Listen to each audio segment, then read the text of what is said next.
My name is Lola Sanchez. I'm a spy for the Confederate Army.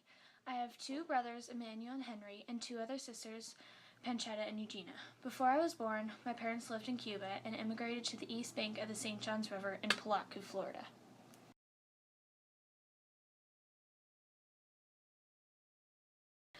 My birth name was Maria Dolores Sanchez. I was born in 1844. On October 7, 1862, the USS Cimarron fired over the town. Mary E. Boyd pleaded to the Union commander, Maxwell Woodhull, to spare Palatka, assuring him that the horse soldiers were not residents. He complied and spared the town.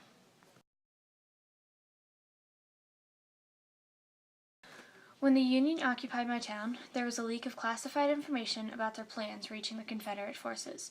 The Union falsely accused my dad, Don Mauricio Sanchez. Also, the fact that my brother was in the Confederate Army may have been the cause of the misunderstanding. My dad grew old and was sick at the time, but he was still arrested and imprisoned at Fort San Marco. This aggravated me, so I was inspired to spy on the Union forces on behalf of the Confederate Army. My sisters became spies with me too. The Union Army occupied my house. Guards were stationed to watch us around the clock. While we were being guarded, my sisters and I had to take care of my mom in order to make ends meet. We would make conversation with the Union officers and even make supper for them. On May 21, 1844, 3 Union officers arrived at our house with a few guests. We served them supper as usual. The officers and their guests felt confident to talk about their plans that their Union had for a raid against the Confederate forces the next day. The plan was to have a surprise attack. I overheard their conversation, and after supper I pulled my 2 sisters aside and told them what I had heard. We decided we had to tell John Jackson Dixon, the commander of the Confederate forces. My sisters covered up my absence.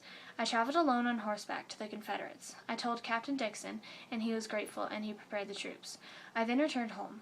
My adventure took an hour and a half and went unnoticed by the Union soldiers.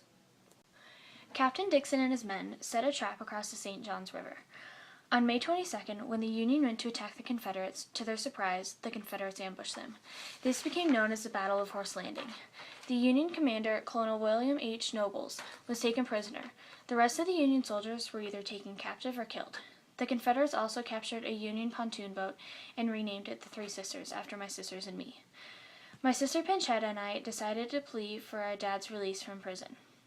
Panchetta and I offered to take the place of our dad in exchange for his freedom. After listening to our plea, the prisoner's authorities let us all go home. The Union never found out about us being spies, but throughout the rest of the war, my sisters and I still spied for the Confederates. After the war, my sisters and I all married former Confederate officers.